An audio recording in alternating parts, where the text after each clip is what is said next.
Welcome to all of you. आप सभी का स्वागत है जियोग्राफी की इस क्लास में। और जियोग्राफी की इस क्लास में आज हम लोग पढ़ने वाले हैं झीलों के बारे में, जिसमें हम ये जानने का प्रयास करेंगे कि झीलों का निर्माण किस प्रकार से होता है। तो आज की क्लास में हमने झीलों को वर्गीकृत किया है उनके निर्माण के आधार पर। तो आइए चलिए देखते हैं कि सबसे पहला प्रकार झील का कौन सा है और उसका निर्माण किस प्रकार से होता है। तो सबसे पहले जो टाइप है झील का, उसे हमने नाम दिया है विवर्तनिक झीलें या टेक्टोनिक लेक्स। तो होता क्या है एक्चुअली में कि जो हमारी पृथ्वी है उसमें कई भूखंड है अर्थात प्लेट्स है ना, जिन्हें हम महाद्वीपों के नाम से जानते हैं और द्वीपों के नाम से जानते हैं।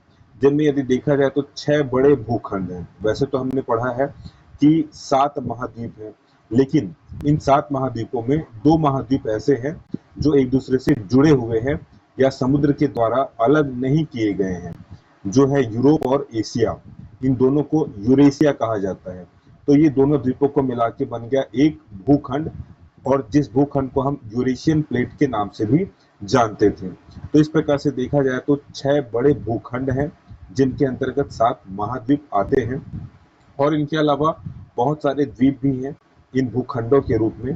तो एक्चुअली में होता क्या है कि जैसा कि हमने पढ़ा है कि पृथ्वी की निचली सतह पर अभी भी गर्म लावा है जो फ्लो करते रहता है, बहते रहता है, और उसके ऊपर ये प्लेट होते हैं, है ना। तो क्या होता है कि इन जो प्लेट या भूखंड है या जो महाद्वीप है, उनके नीचे में जो तरल पदार्थ है, जो लावा है, गर्म लावा है, जब वो बहता है तो उसके बहने के कारण ये जो उसके ऊपर में तैरने वाले प्लेट हैं वो फ्लो करते हैं, अपना स्थान परिवर्तित करते हैं।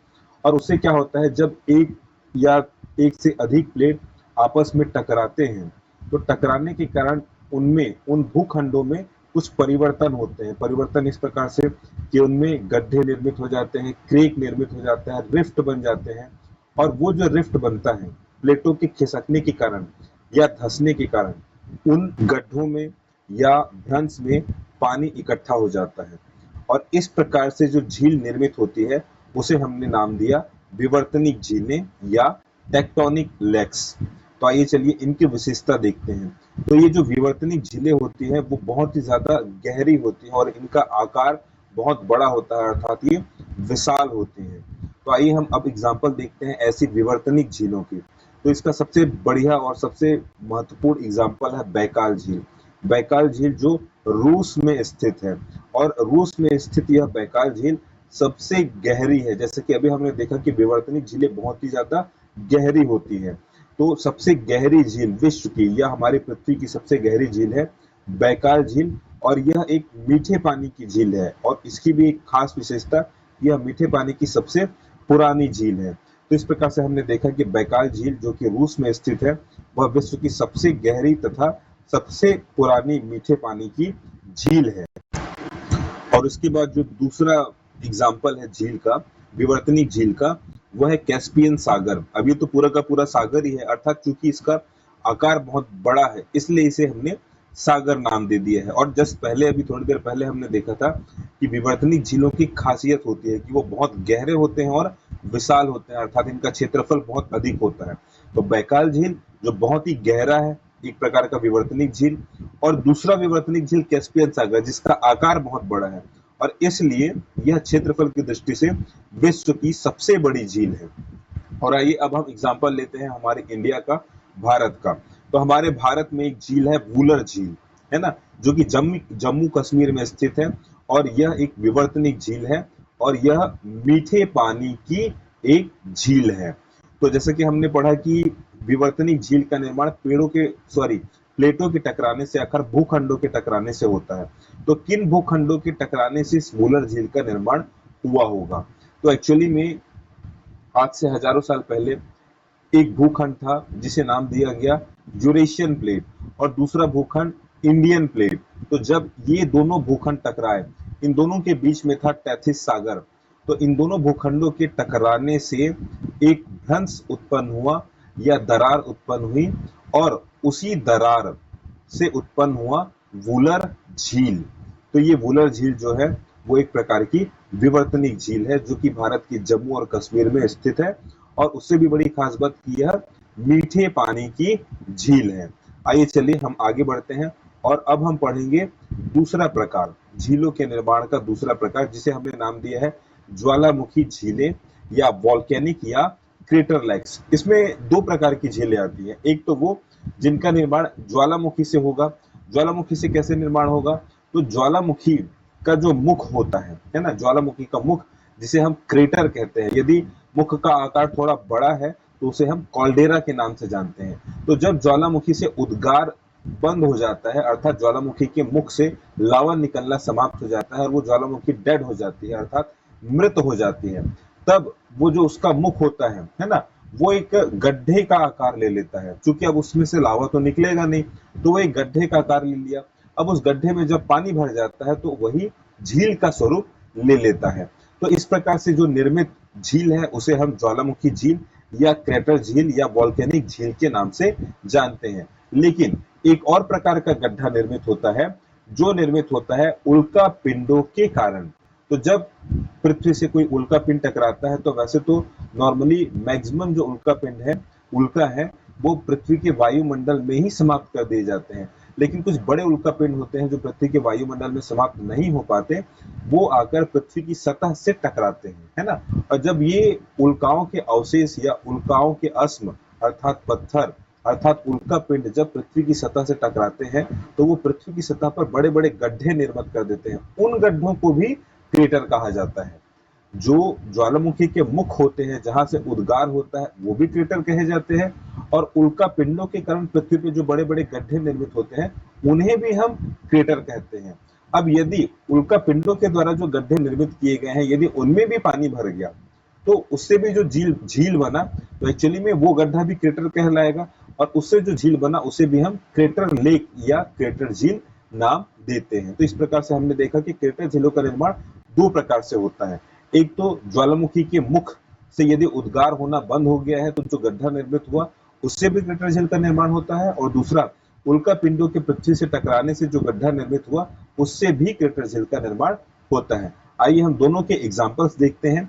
तो सबसे पहले हम एग्जाम्पल देखेंगे क्रेटर झील, ऐसी झील जिसका निर्माण उल्का पिंड की पृथ्वी पे टकराने से निर्मित गड्ढों में पानी भरने से हुआ है। तो इसका बहुत ही बढ़िया उदाहरण है भारत के महाराष्ट्र में स्थित लोनार झील। इस लोनार झील का निर्माण उल्का पिंड प्रभाव से हुआ है, अर्थात उल्का पिंड के पृथ्वी पे टकराने से जो निर्मित गड्ढा है, उससे इस झील का निर्माण हुआ है। इसके बाद हम एग्जाम्पल देखेंगे टोबा झील का। टोबा झील जो इंडोनेशिया में स्थित है, जो विश्व की सबसे बड़ी ज्वालामुखी कॉल्डेरा झील है। कॉल्डेरा का मतलब क्या है?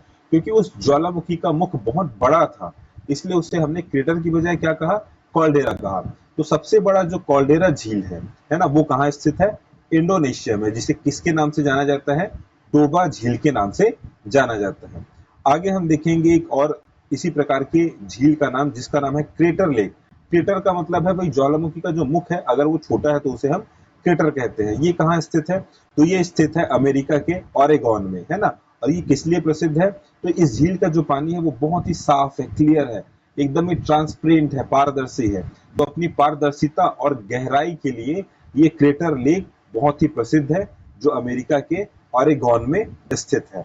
आइए चलिए इसके बाद हम आगे बढ़ते हैं और आगे हम पढ़ेंगे झीलों के प्रकार, जिसे हम हिमानी झीलें या ग्लेशियर लेक्स के नाम से जानते हैं। तो एक्चुअली में यहाँ पे क्या होता है कि जो ग्लेशियर होते हैं, ग्लेशियर अर्थात हिमनद, हिमनद अर्थात हिम अर्थात बर्फ की नदियां, है ना। तो क्या होता है कि जो ठंडे क्षेत्र होते हैं, वहां पे जो पानी है वो जम जाता है बर्फ के रूप में। तो जो नदी है उसका भी पानी जम गया है, और वो धीरे धीरे खिसकता है नदी। इसकी बहने की गति जो है वो बहुत ही धीमी होती है। अब क्या होता है कि यदि किसी जगह पे घर्षण के कारण, है ना, जो जब नदी बह रही है, नदी बहेगी, एक्चुअली में अब नदी में जो चीजें हैं वो द्रव के रूप में नहीं है, वो ठोस के रूप में है ना। मतलब जो नदी का पानी है वो जम के बर्फ बन गया है। अब जो बर्फ है वो ठोस के रूप में है। अब जब ये बर्फ बहेगा, है ना, तो क्या होगा कि बर्फ थोड़ा सा पिघलेगा, तो उसके कारण उसमें मोशन होगा, गति होगी। अब वो जो बर्फ है वो पिघलेगा, उसमें मोशन होगा, तो एक जो बर्फ है वो दूसरे बर्फ से टकराएगा। इस प्रकार से बहुत सारे जो बर्फ है, नदी में बहुत सारे बर्फ है, नदी का सारा पानी बर्फ बन गया है। तो वो जो बर्फ जब एक दूसरे से टकराएंगे, तो टकराने के कारण घर्षण उत्पन्न होगा, और घर्षण से उत्पन्न होती है उष्मा। तो उष्मा उत्पन्न होने के कारण वो जो बर्फ है वो पानी में परिवर्तित हो जाएगा, और पानी की मात्रा जब बढ़ जाएगी तो उससे एक झील का निर्माण होगा। तो इस प्रकार से जो निर्मित झील है उसे हम हिमानी झील कहते हैं। आइए अब हम इसका एग्जाम्पल देखते हैं।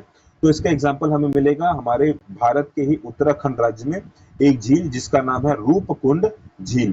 तो इस झील का निर्माण जो है वो हिमानी अर्थात हिमनद अर्थात ग्लेशियर से हुआ है।